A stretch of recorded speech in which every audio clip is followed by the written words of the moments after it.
now.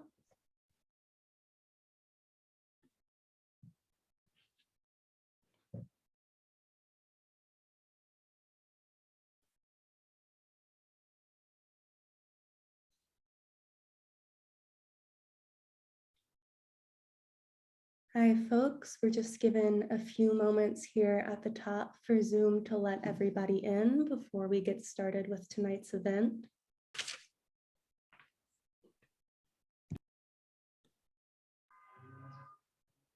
If you are already in tonight's Zoom with us, you can go ahead and open up your chat window. Let us know where you're zooming in from if you like.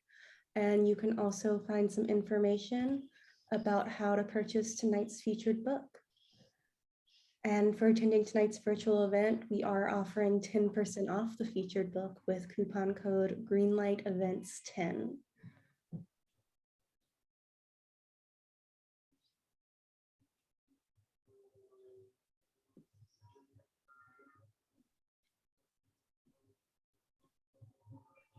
Good evening and welcome to tonight's live online author event with Greenlight Bookstore. I'm Chelsea from Greenlight, and we're thrilled to host tonight's event with Patrick Sylvain, Jalene Tamerat, and Marie Lily Cerat, presenting their new book, Education Across Borders: Immigration, Race, and Identity in the Classroom. They'll be talking with Dr. Sharon J. Hardy, so you're in for an excellent time. Before we start, I just want to say a huge thanks to Patrick, Jalene, Marie, Dr. Hardy, and the team at Beacon Press for making this happen, and to all of you for showing up. We're grateful for your support and for the chance to make this space for conversation and connection. Now, just a couple of housekeeping things. In our Zoom webinar tonight, you can see and hear the speakers, but they cannot see or hear you. They can see that you're here though, and there are a couple of different ways you can interact with the authors and with each other throughout tonight's event, which we highly encourage. The first is the chat, which you can find by clicking on the icon that looks like one speech balloon. You're welcome to post your comments and thoughts in the chat. That's a great way to show your appreciation for the authors and interact with fellow attendees. If you have a specific question you'd like to have answered by the authors, please post that question in the Q&A module. You can find it by clicking on the icon that looks like two speech balloons. We'll be pulling questions only from the Q&A to be answered in the later part of the program. And importantly, tonight's featured book, Education Across Borders, is available for sale from Greenlight Bookstore. You can shop in person from 10 a.m. to 8 p.m. at both our Fulton Street and Flatbush Ave stores, where you can purchase this and many other books on site. You can also order online at greenlightbookstore.com for quick pickup at the store or for shipping anywhere in the US. I'll drop that buy link in the chat. As thanks for attending tonight's virtual event, we are offering 10% off the featured book.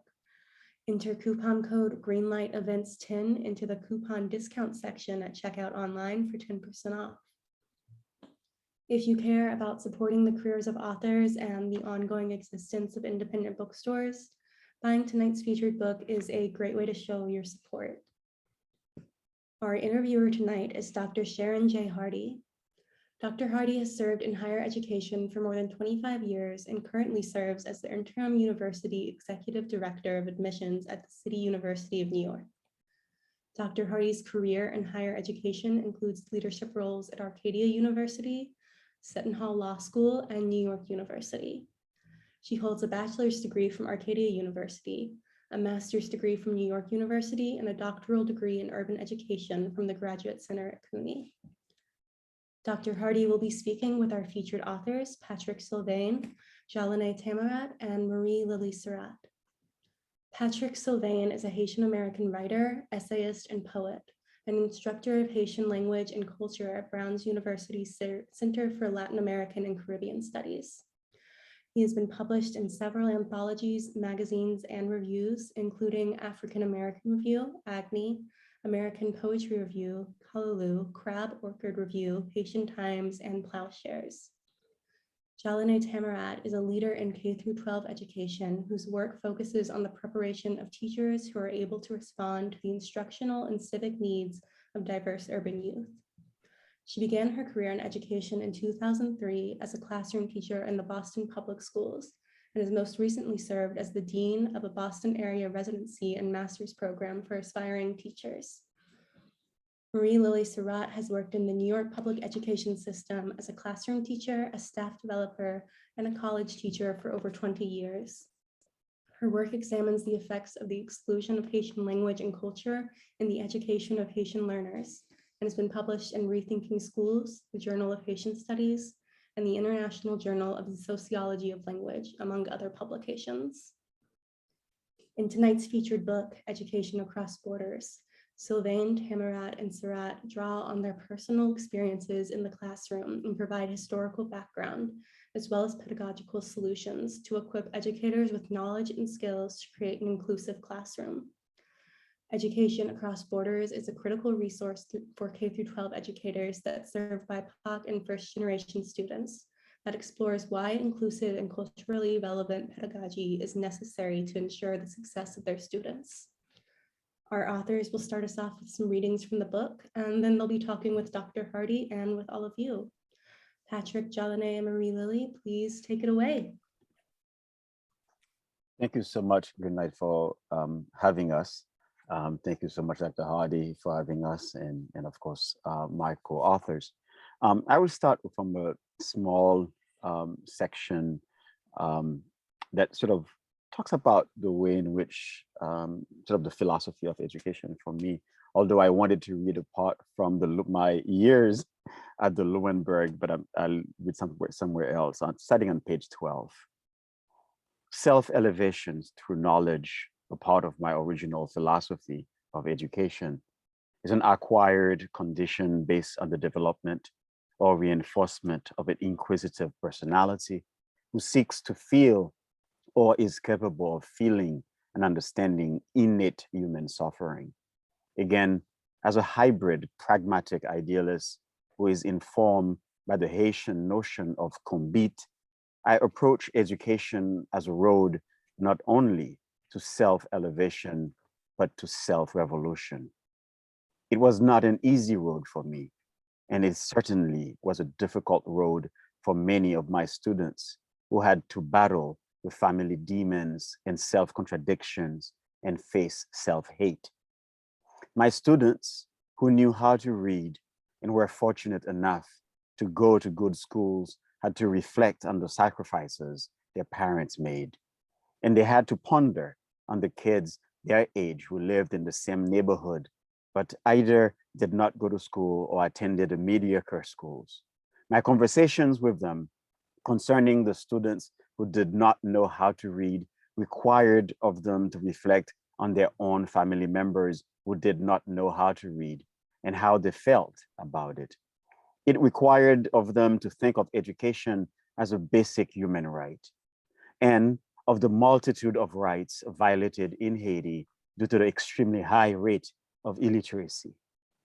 It also required of them to think of how privileged they were to be in the United States and to take advantage of everything positive this country offered them. I also required each and every one of them to have a library card. The road to self-elevation and to self-revolution began with a sincere introspection, with an earnest evaluation of the immediate environment and the position of the self in relation to their dreams and aspirations. Our conversations were, in a sense, intense and disciplined, and with a practice of trust and respect. My students knew that my philosophy was guided by a respect and love for human life and the betterment of the human condition. They knew that I cared for their well-being as they searched for their individual selves in that new, strange, and vast land that can be dizzying at times. They also knew that I expected of them to embrace the truths of their existence without expecting to materialize those truths as permanent conditions of who they are or will be. They knew they were capable of self-elevation and self-revolution as long as they were disciplined and patient enough to transcend their material and spiritual conditions. In a sense, I wanted them to embrace the opportunities offered by the United States to become the people they envision themselves to be, or at least to start thinking about their future in a different way. Jalene or Lily? Sure. Sure, I'm happy to go next. So my excerpt comes from the chapter that I wrote on the funds of knowledge of Haitian and Dominican students. And for those who aren't, aware of what funds of knowledge are, they represent the skills, the knowledge that are derived in the homes of students and essential to their households' functioning and well-being. This is from page 79. Evidence shows us that students with ties to the Dominican Republic and Haiti often possess funds of knowledge that derive from living within the transnational space. Dominican American students in particular have been known to maintain close ties to their homeland and live an existence that is characterized by a constant flow of people in both directions, quote, giving them a dual sense of identity, ambivalent attachment to two nations, and a far-flung network of kinship and friendship ties across state frontiers, end quote. This transnational identity may be facilitated and maintained through not only frequent return trips to the homeland, often for extended durations, but also through the internet and media, as well as the, quote, transfer of capital through remittances, goods and services between the United States and the Dominican Republic, end quote. For both Haitian and Dominican American students, participation in the transnational space supports the retention of native language and culture and bestows a dual frame of reference that supports understanding of life in a different country. Interestingly, the dual frame of reference does not seem to be uniquely possessed by individuals with direct ties to the homeland through travel, migration, etc. For example, many of my former Haitian and Dominican descended students who were born in the US and who had never set foot in another country were deeply aware of and knowledgeable about the cultural and practical aspects of life in either Haiti or the Dominican Republic, in addition to the United States, and embodied ways of being that were indicative of a transnational identity. Their understanding of culture in particular was impressive, as students portrayed a deep knowledge of music and dance styles like compa and bachata, and would often refer to either Haiti or the Dominican Republic as my country. Vivian Louis terms this phenomenon as emotional transnationalism, where the homeland serves as a symbolic place of meaning for youth who are second generation or more and who do not have direct access to their parents' or ancestors' country of origin. Still, the experience of physically planting a foot in both worlds, the homeland and the new land, and spending considerable time in each, is a powerful opportunity that contributes directly to the accumulation of funds of knowledge that are rooted in a dual frame of reference. For example, those with the experience of international travel or direct ties to the homeland through migration are often more than just passive observers of the conditions and ways of life abroad. They also have rich immersive experiences that impart a deepened understanding of global issues and perspectives and varied perspectives. Noah, the teacher in my study from an alternative school, shared how his Haitian immigrant students brought the dual frame of reference to his classroom discussions. Quote, when we look at the world in class and we try to figure out what is going on, what is wrong with the world, what is right with the world, they, the students, can bring a lot of their experiences to it, like living in Port-au-Prince and seeing one half of the city and the other half of the city in different economic situations. They can bring that experience, end quote. Lily. Yeah. I'm going to start by quoting one of the voices in my essay. This ninth grader, Geraldine, who said, I know some people We just don't want to say that they're Haitians because it is associated with bad things. I think like learning about all these Haitian linguistic and cultural practices will give people this confidence in saying, I'm Haitian, that's who I am. The Haitian youngsters' voices highlighted in this essay made comments that are consistent with the views of educational leaders, scholars like Delpit, Ginwright, and others about missed opportunities by schools to engage all children with a multicultural curriculum.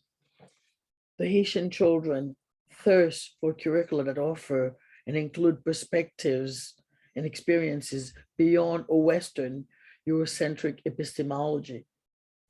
In excluding Haitian epistemology and Haitian language, culture, and history, schools fail to help these children build on their ways of knowing and experiences and develop pride in their Haitian identity or as descendants of Africans.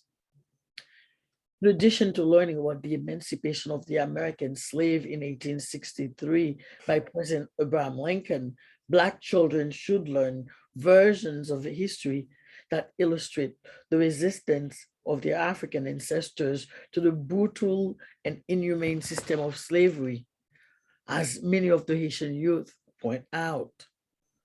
For instance, American slaves like Denmark Vesey and Nat Turner, who resisted the system and sought opportunities to liberate their fellow slaves, ought to be featured as heroes in American history, not simply appear as footnote in the text.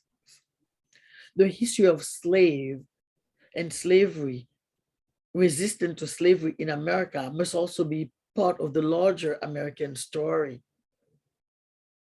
part of the American democratic project that involves all citizens.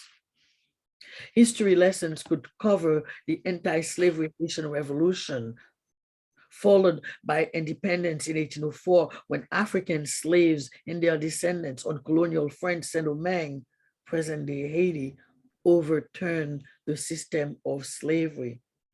This victory for human rights, achieved by the slaves over their masters, represent a significant milestone in the transatlantic story of slavery in the New World. It embodies humanistic ideals such as the equality of all and the, quote, unalienable rights to life, liberty, and the pursuit of happiness that are foundational to American democracy. The Haitian accomplishment inspired many oppressed communities throughout the Western Hemisphere to advocate for freedom, from the South American liberator Simon Bolivar to the Black American abolitionist Frederick Douglass. Exposure to the Haitian slaves' historical triumph over human bondage, coupled with core values like democracy and equality and the foundation of America, can serve to deepen students' understanding of human rights. All learners can draw inspiration from the visions and accomplishment of great Americans like Abraham Lincoln, Harriet Tubman, Frederick Douglass, or the Haitian liberator Jean-Jacques Dessalines. All these leaders believe in the common humanity of all, children, women, and men, and the rights of all people to live free in a world where they are respected and protected. Thank you. Thank you so much, each of you, for sharing those very personal selections. Reading the book, something that I've been thinking about and that really resonated with me is the lived experiences. And I really appreciated reading this, that each of you share as educators, whether it be in Boston or in New York, and through your experience in the classroom and outside of the classroom as well. And so I'm curious in how this book came together and why now that you wanted to tell these stories. I guess I'll go. Well, the book has been in the making for a while. I was invited with my co-guest, Nelly Rosario, to give a talk series at Simmons University. And Beacon Press, along with Simmons, have done a series of lectures around education and democracy. And the two of us were invited, and the book the intention of the book should have been the two of us. And unfortunately, Nelly Rosario is not part of sort of the book production. And I quickly, not wanting for the opportunities to be missed, I reached out to several folks, and because of course the decision was not mine in terms of whose text was going to be selected for the book. However, and this is for full disclosure, Jalene Tamerat is my wife, and we've been working together for a number of years, and so she's not part of the book because of patronage, but because of her intelligence and the kind of work that she's done with educators and education, and then the many conversations. And of course, having read sort of her doctoral thesis as well, I said, well, you have to be a part of that project. And she submitted, give me 2 essays, and I sort of send them to the editor. And the editor, Rachel Marks, really loved the text. And then I reach out to Lily as well, and having known Lily for so long, knowing her work, knowing the kind of person she is and what she could bring to the work. And of course, the editor just loved her work as well. And so it's been about 6 years in the making. And at some point, we thought that the project was going to be canned. And because of what's been going on for the past couple of years, and so the pressure was really on for the book to come to its birth now. So it's a work of a deep commitment, passion, but also a book that is really needed for Educator, and of course for educators. Sorry, and it's a book in which I could honestly say I don't think there is anything like it out there. So Lily or Jalene, if you'd like to say something.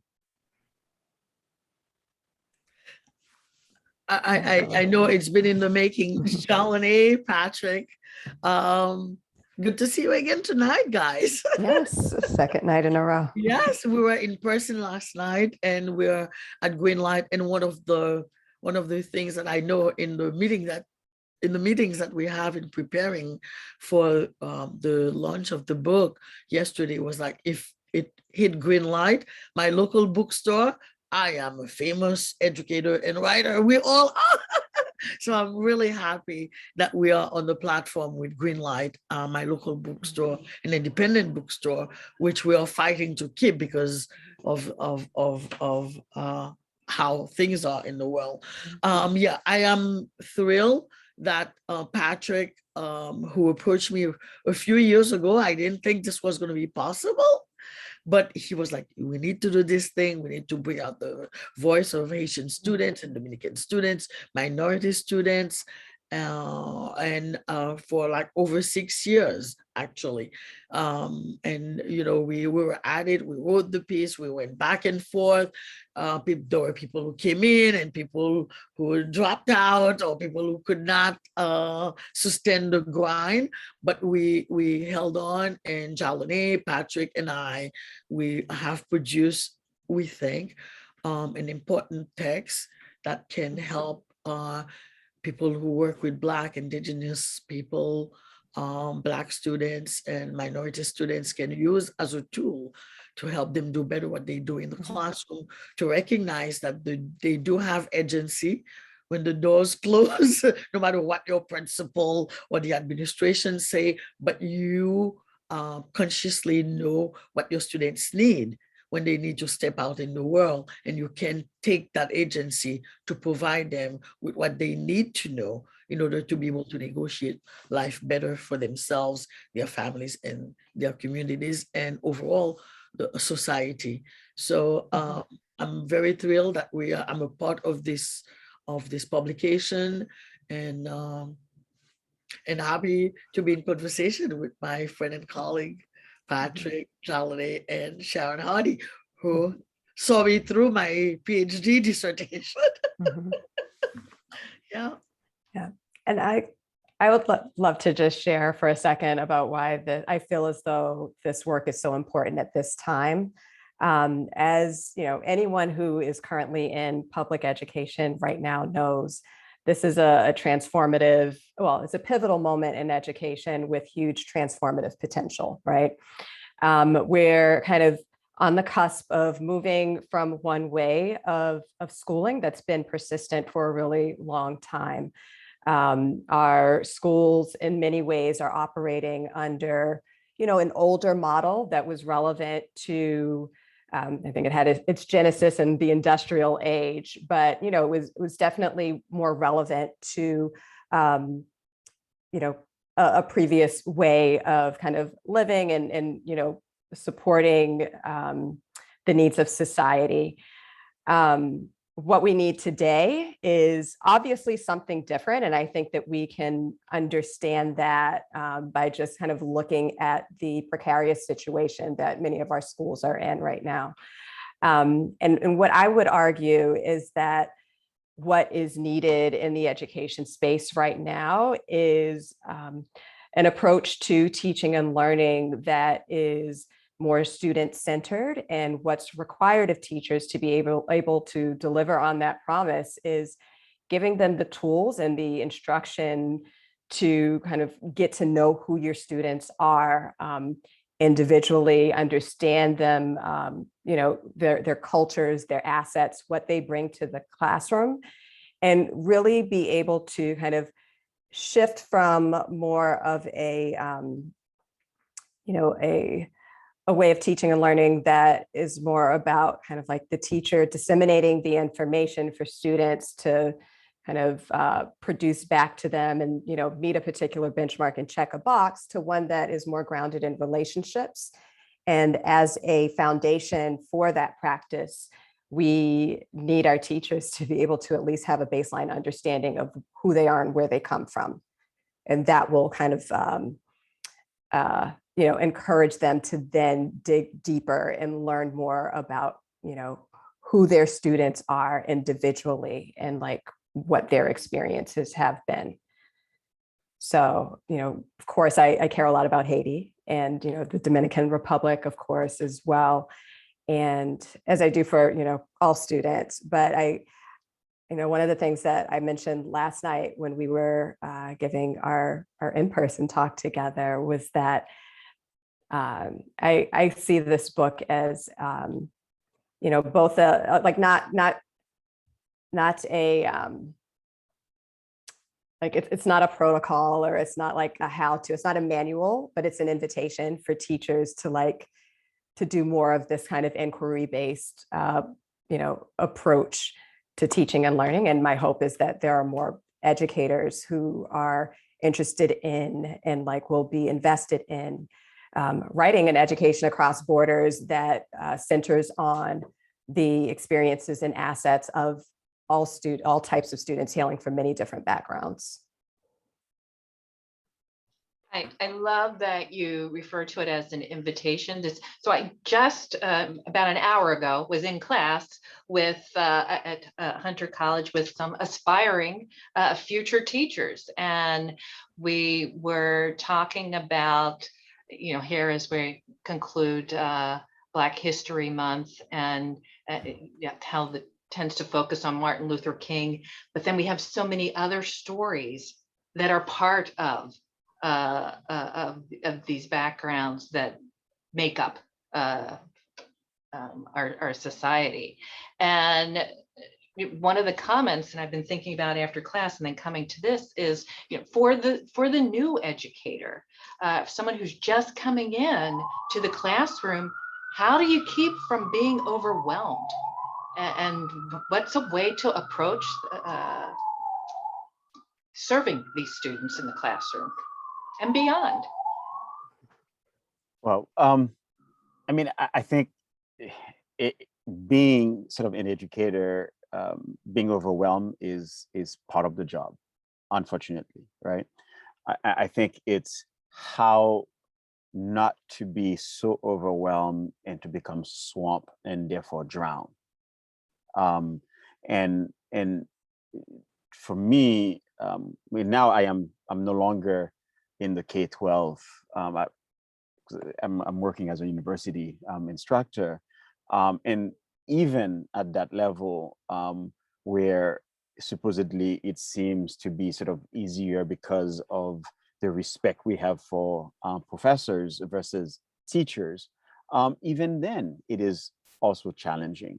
And the 18 years that I spent as a K-12 educator, and as I wrote in the book, there are times that I've cried, and there are moments in which I did not write in this book, that I wanted to quit, right?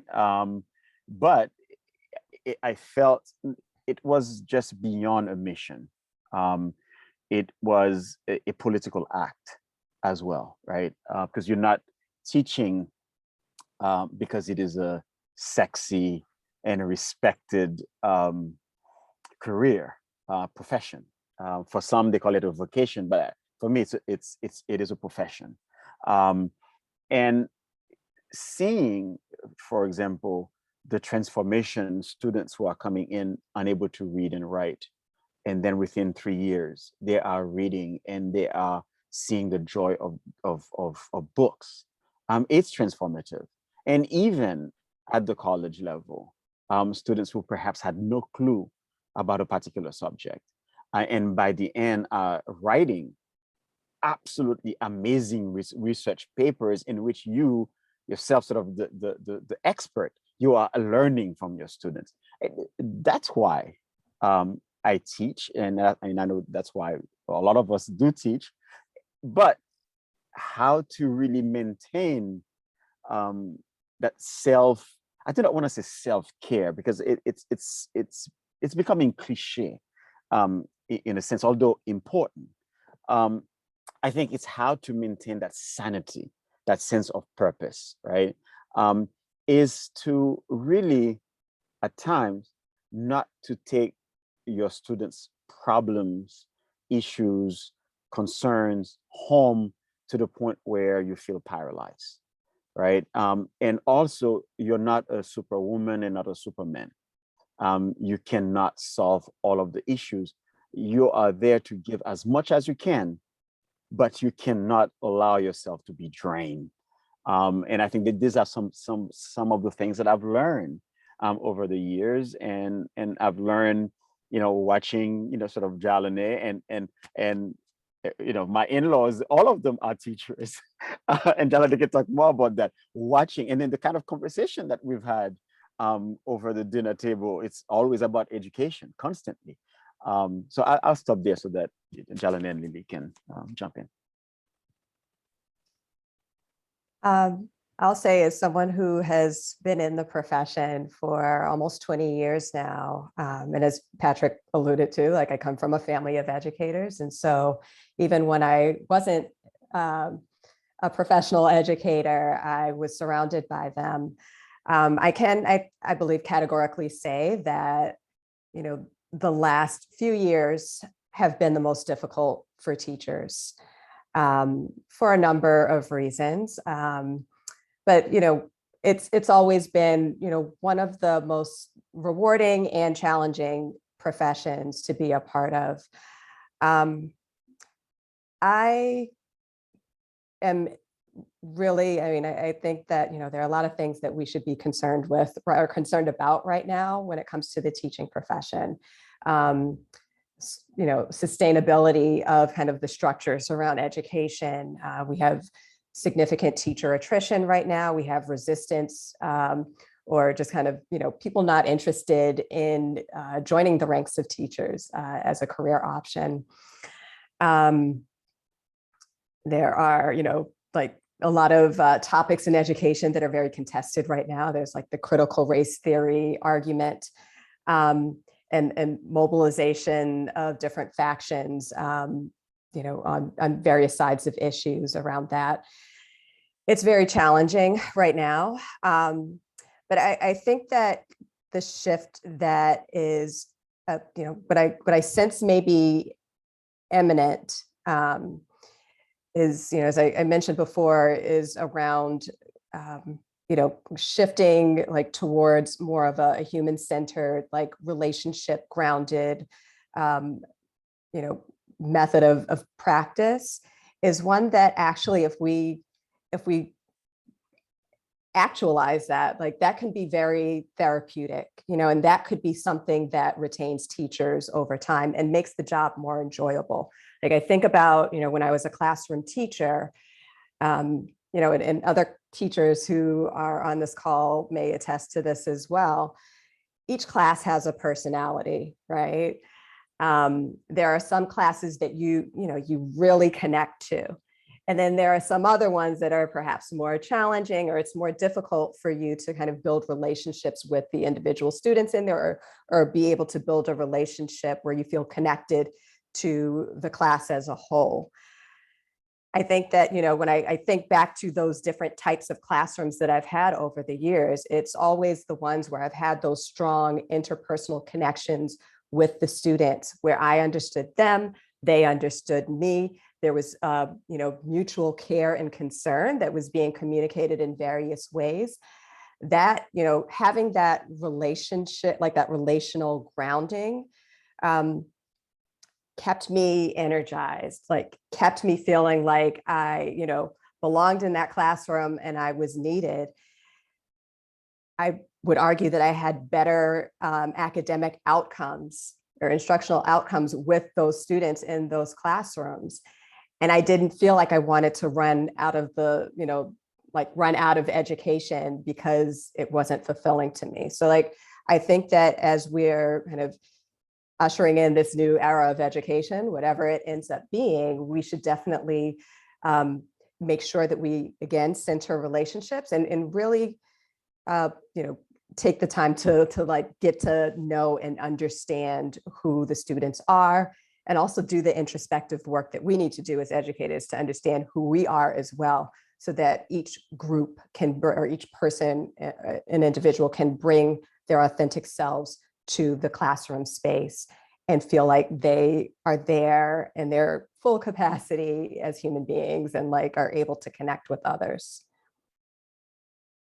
I want to shift a little now, thinking about the title, this education across borders. And what I've been thinking about too, after reading the book, is you mentioned the systems of education as a system. Each of you do throughout your chapters. And I just kept thinking about barriers and containment that happen within the system. But what I love is that through the book, you each offer, as you say, invitation, an asset-based approach. And so, and then again, in terms of timeliness, I think it was just a couple of days ago where I saw, thinking of, you talk so much about the relationship between Haiti and the Dominican Republic.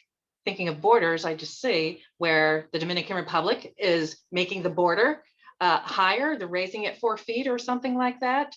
And that impacts, that carries over here, when we think about these transnational lives. So all of that to say is, as you think about that, maybe think about, there's a term that you use in the book, these manifestations of violence. And so then countering that with an asset-based approach, student-centered. So I was just wondering if you could say a little more about that. Lily, do you want to jump in, and then I can jump in after you? I'll let you lead. Okay. Pretty much, I was really disappointed to learn very recently that the Dominican Republic had borrowed a page from the Trump book to build a border wall between Haiti and the Dominican Republic. While we are advocating for erasing borders, because the world was created borderless, we're one people, we'll come from one source. I was very disappointed to learn very recently that the Dominican Republic is actually building a wall and sadly expecting Haiti to pay for the wall as well. So I'm sadly watching white supremacy invading the Dominican Republic, and the white supremacy ideology reawakened by Donald Trump and his partisans and his posse invading the Dominican Republic and manifesting in those ways. So I'll let you speak to that, Patrick, and then we'll follow up. All right. Well, I mean, unfortunately, we are living, this is not the age of post-empire, right? We are living the age of empire, and empires have shaped their own sort of territories that they've conquered, their own image and interest. And so what's happening now with the Dominican Republic is nothing new. It's really started since the United States occupied both Haiti and Dominican Republic. Really, that's really started in the early 1900s through diplomatic means, economic means, but through military means. By 1915, 1916, both countries were occupied, and the installation of Rafael Trujillo, really, it's the installation of white supremacy. And it's not only in the Dominican Republic, but we also had a chapter of the Ku Klux Klan in Cuba when the United States occupied Cuba. I mean, of course, here we're talking about education and censorship and so forth. I'm hoping that we will not get to a stage, a moment when conservatives American will say, well, you cannot even talk about the United States as an empire, and you cannot even mention that United States occupied all those countries, right? It's a fact. And so Dominican Republic decided, unfortunately, that I guess, Black people were losing, right, throughout history since Christopher Columbus. Therefore, aligning itself with Haiti as a Black country will be to its deficit, and decided to align itself with the United States ever since 1916, despite how bloody the occupation was, despite the total control, the economic control of the Dominican Republic. But given tourism is a number one economy, and given the Dominican Republic is really given most of the players in baseball, right? So Haiti is not supplying baseball players. Haiti is not supplying sort of part of the world economy, despite the fact that most of the workers are Haitians. But the world is not saying anything. I don't think the world will say anything, because Haiti has been a nuisance to them ever since Haiti gained its independence, right? Although they will claim that they are not practicing white supremacy, they're not racist, they care about human values and so forth. But it's a different kind of hegemony. But it's a hegemonic practice in which the Black and brown bodies cannot stand up to say, we want to practice our own hegemonic, well, not hegemonic, our own sovereign practices.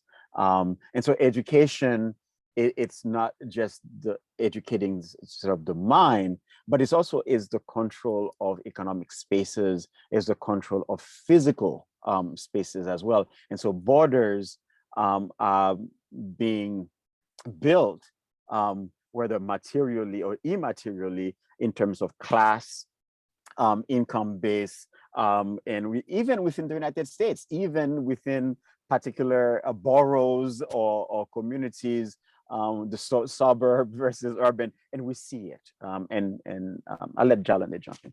Thank you. Yeah, I'll pass on this one. And I wonder if we have any questions from the Yes. audience. I think it's time for us to do that Now now. we can open it up. Mhm.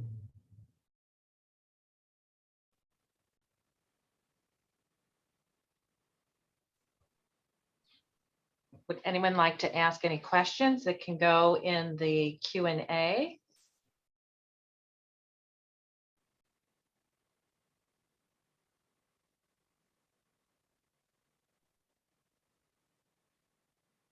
We may have a shy group tonight. So. Well, And I think I see at least a couple of my students. I see one of my mentors, Nick Michelli. oh, Professor Michelli is here. Yes, among others.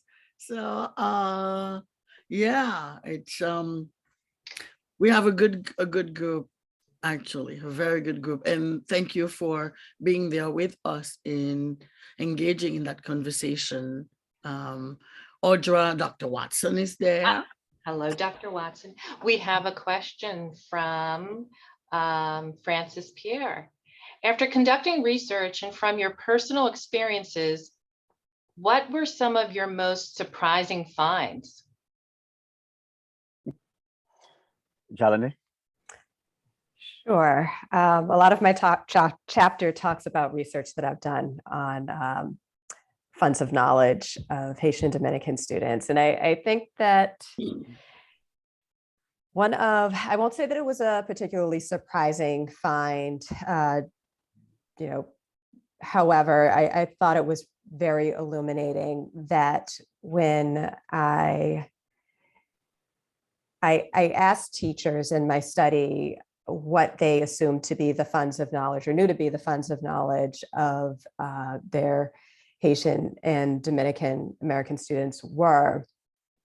Their responses were pretty consistent along like cultural or, like national identity lines. So for Haitian students, it was, many Haitian students upon emigrating to the United States, oftentimes were, more adaptable in certain circumstances, I think, because they had the experience of coming to the US and living with extended family members or friends who were, considered family, and then having to kind of shift from one household to the next, depending on their immigration like circumstances or their parents' immigration circumstances.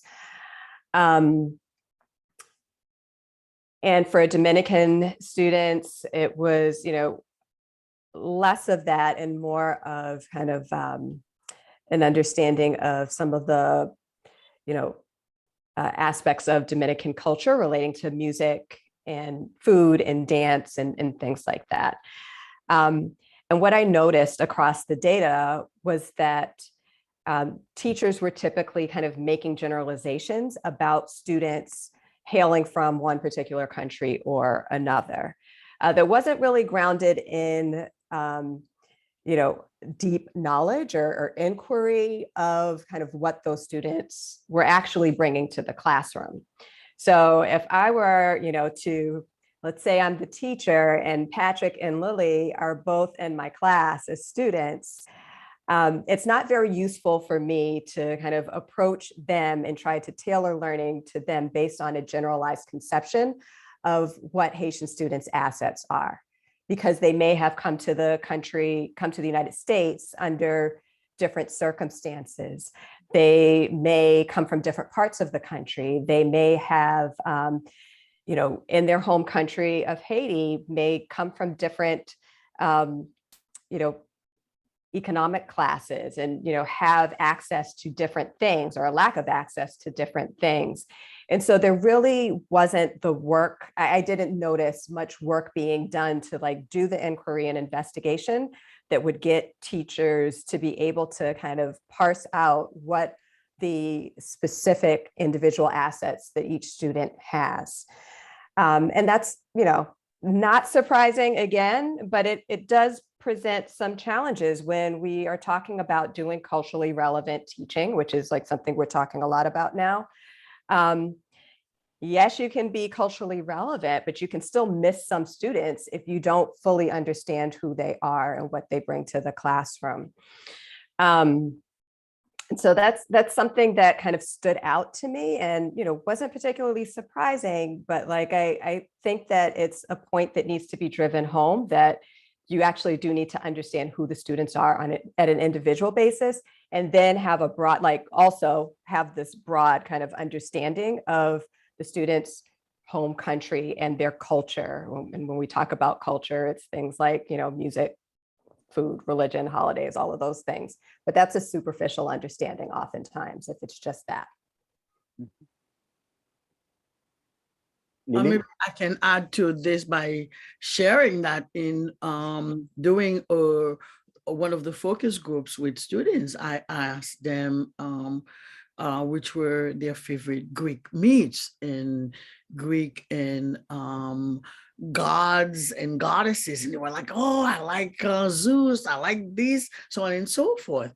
And I said, which of your favorite Haitian, what are your favorite Haitian gods and goddesses? And everybody became silent, and they went on to talk about how, the Haitian gods, Ezuli, Ogu, were like, fearful, were these nightmarish things. And I'm like, please, and one of the kids I remember said, we have gods and goddesses in Haitian mythology, in Haitian. I was like, yeah, the same way you have Venus and Zeus and all of these things, we have them in Haitian. And she said, she stopped a moment, she said, if I knew we had that in Haitian culture, I would have embraced it.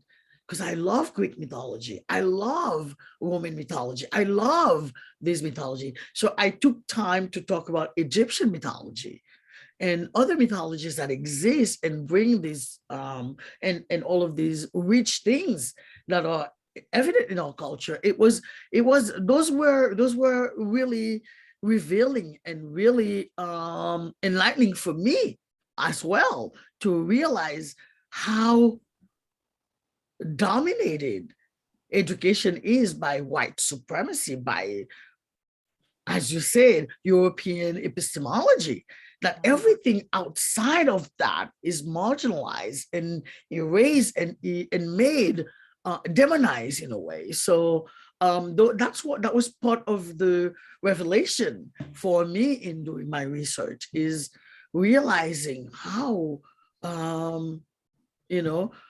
anything outside of European, Eurocentric, European epistemology is really erased and marginalized, or a footnote in what happens in our classrooms. Mhm. I have a couple more questions here. Let's see if we can get these in our time left. This is from Brandon Terry.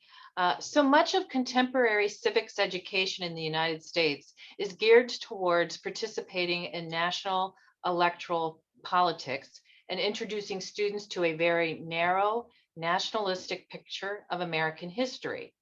How do you think we can rethink civics education to better reflect the fact that students from diasporic communities have civic ties that are transnational, and to better prepare all US students to think critically and our legacies of imperialism and militarism in the Western Hemisphere? Wow, that's a very, very, very important question, right? And so we could think of Liberia and Haiti, for example, right? The way in which the United States had refused to provide citizenship to African Americans. And many African Americans by early 1800, 1810, a large group from Baltimore, Pennsylvania left.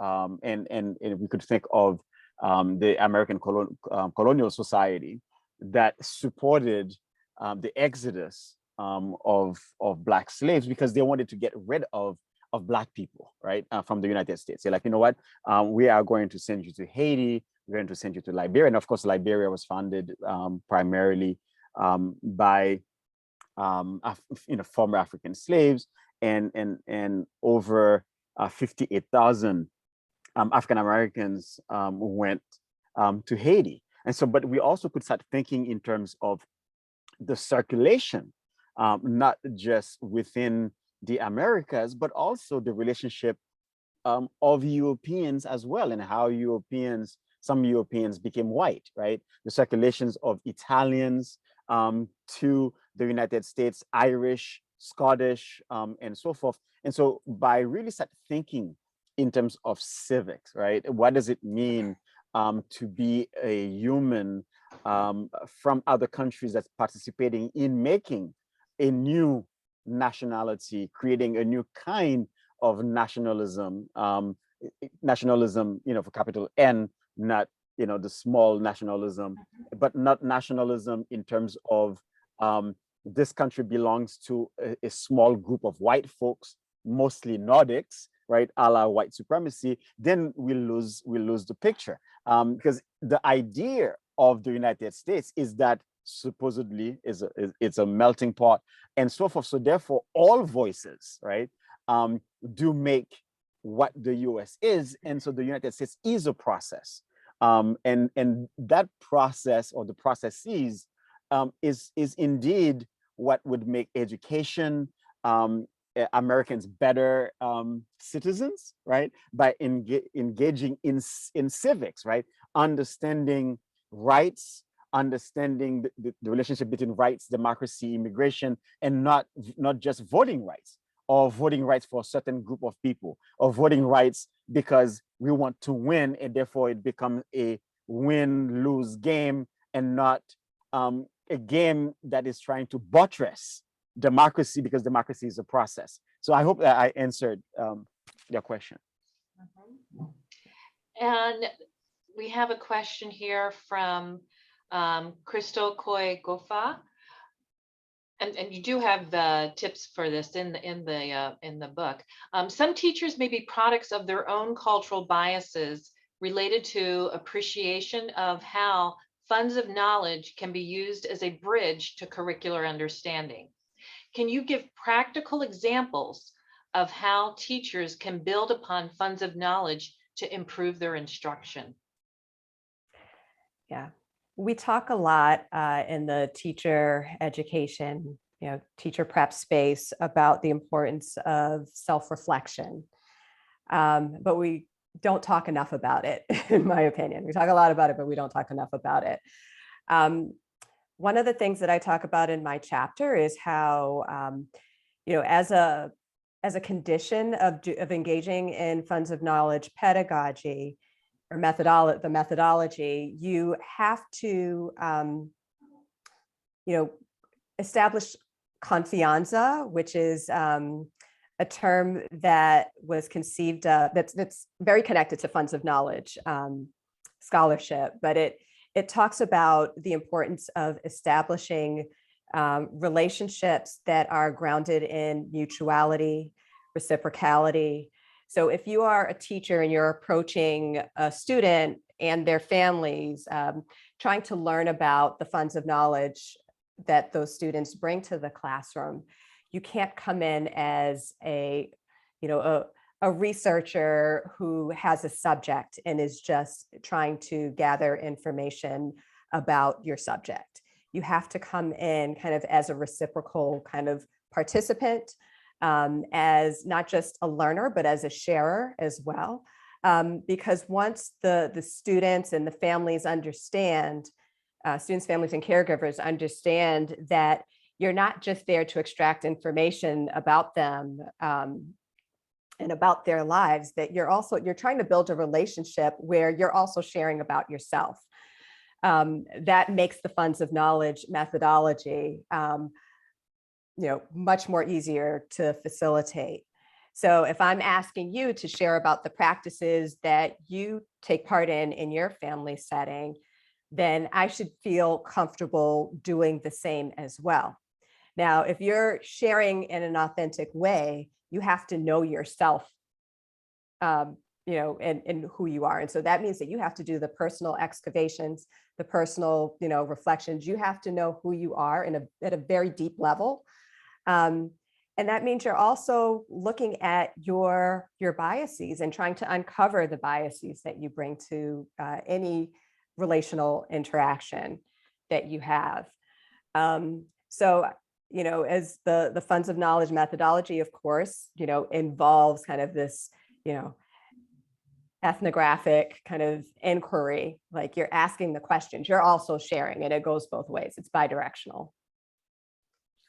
I think I'm going to add on to what Jalene said, that if we're really in the business of including everyone, validating everyone's voice, affirming diversity, that we really have, particularly in New York City and probably throughout the nation, in the nation's public schools, we really have to teach kids about the Black experience. The Black experience.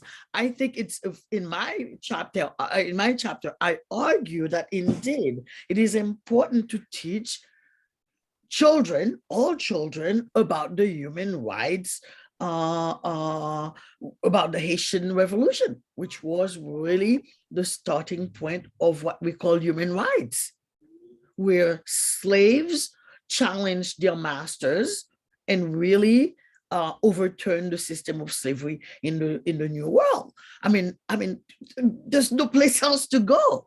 And which kids, Black, white, brown, you name it, would not appreciate what happened in Haiti in terms of overturning and challenging the system of slavery, And I argue in my chapter that it is probably the most compelling counter arguments to African inferiority, because I think one of the things that we need to do to challenge white supremacy is really to show kids that we are all people, and then the Africans, from the moment they were captured and transported, were rebelling against human chattel, that we were not supposed to treat one another the way we did.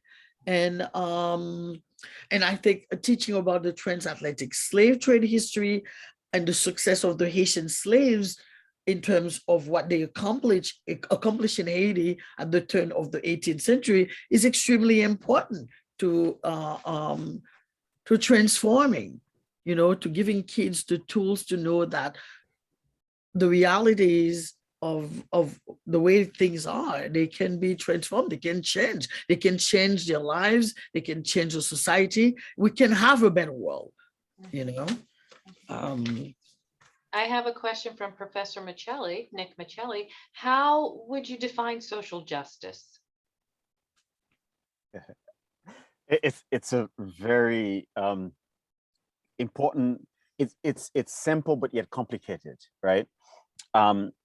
First, it's the social, the group, the community, and so forth. And then what is justice? And then here we're getting into philosophy as well, right? Is it recuperative justice? Is it redistributive justice? And to what point does one recuperate and redistribute, right?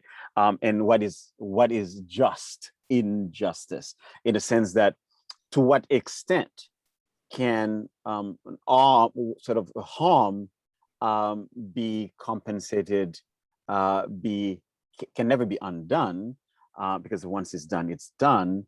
But I think we have to move collectively to a point where, given how harm has been done in this world, and we could think of so many different sort of genocides, rape, mass murder, slavery. Of course, it's how not only sort of the economic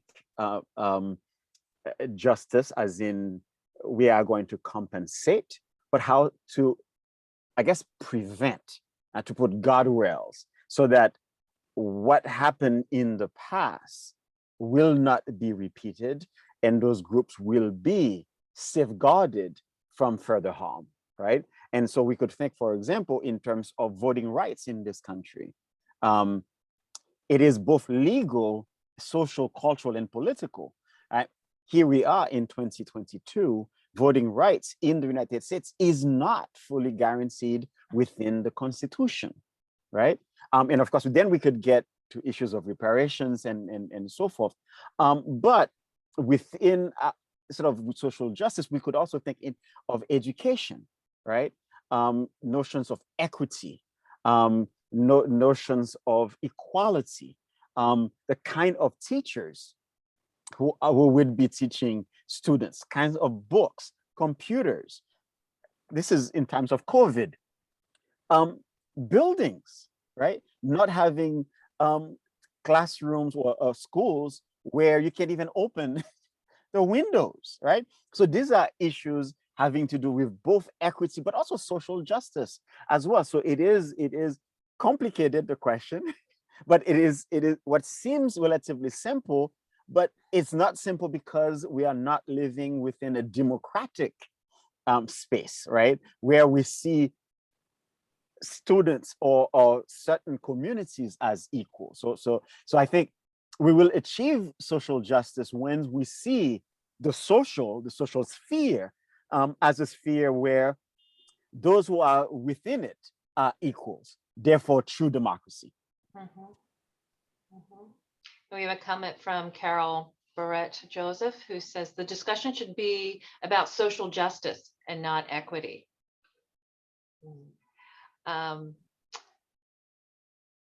Professor Michelli also is wondering if you've seen, if you have any quick thoughts on Nicole Hannah-Jones' 1619 project.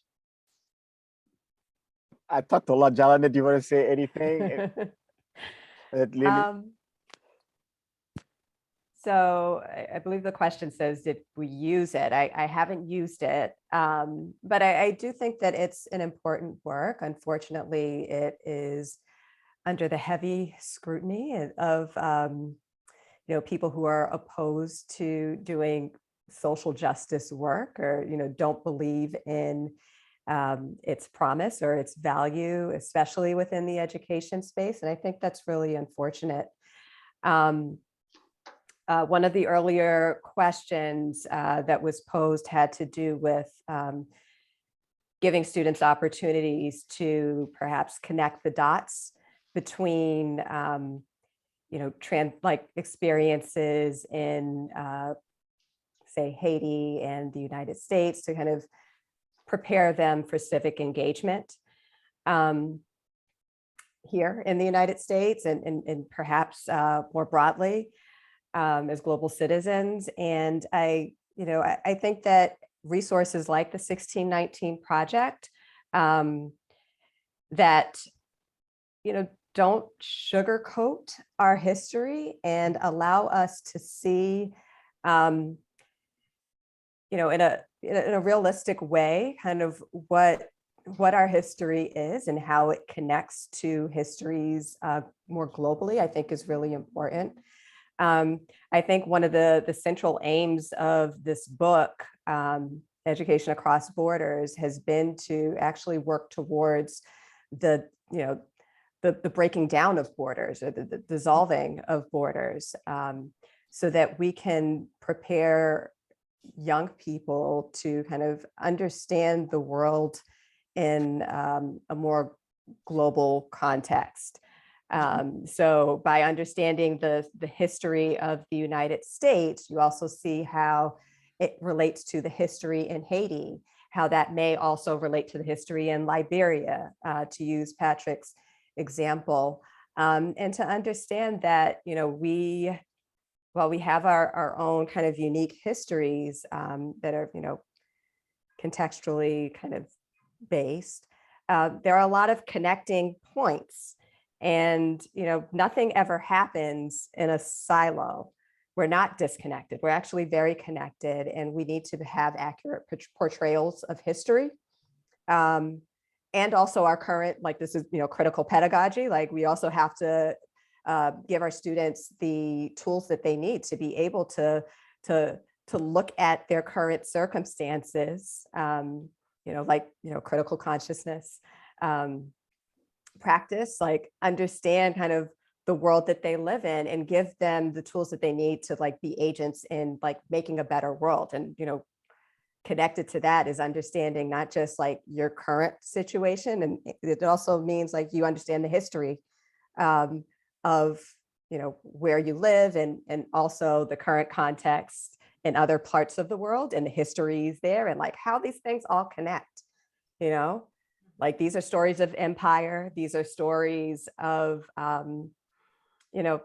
just like we're all connected. And we need to kind of spend more time thinking about that, because once your contextual understanding broadens, like you're better equipped to kind of to make the world better.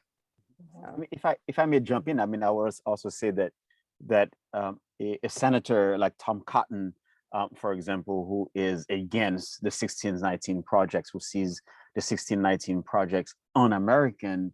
I mean, I would say that perhaps Tom Cotton is un-American because the whole idea, right, of the United States and Americanness is to really go against tyranny, to go against, so-called dictatorship and so forth. So to establish democracy, it's really about breaking down all barriers, right? Again, the whole notions of the United States was against to do away with aristocracy, right? To do away with the old crowns, right? And so you cannot create this pseudo alternatives and to simply say, using Wolf Trio's term, we are going to silence the past. And so therefore the 1619 project becomes un-American. I mean, I would say a person like Frederick Douglass, right? Every American should read Frederick Douglass.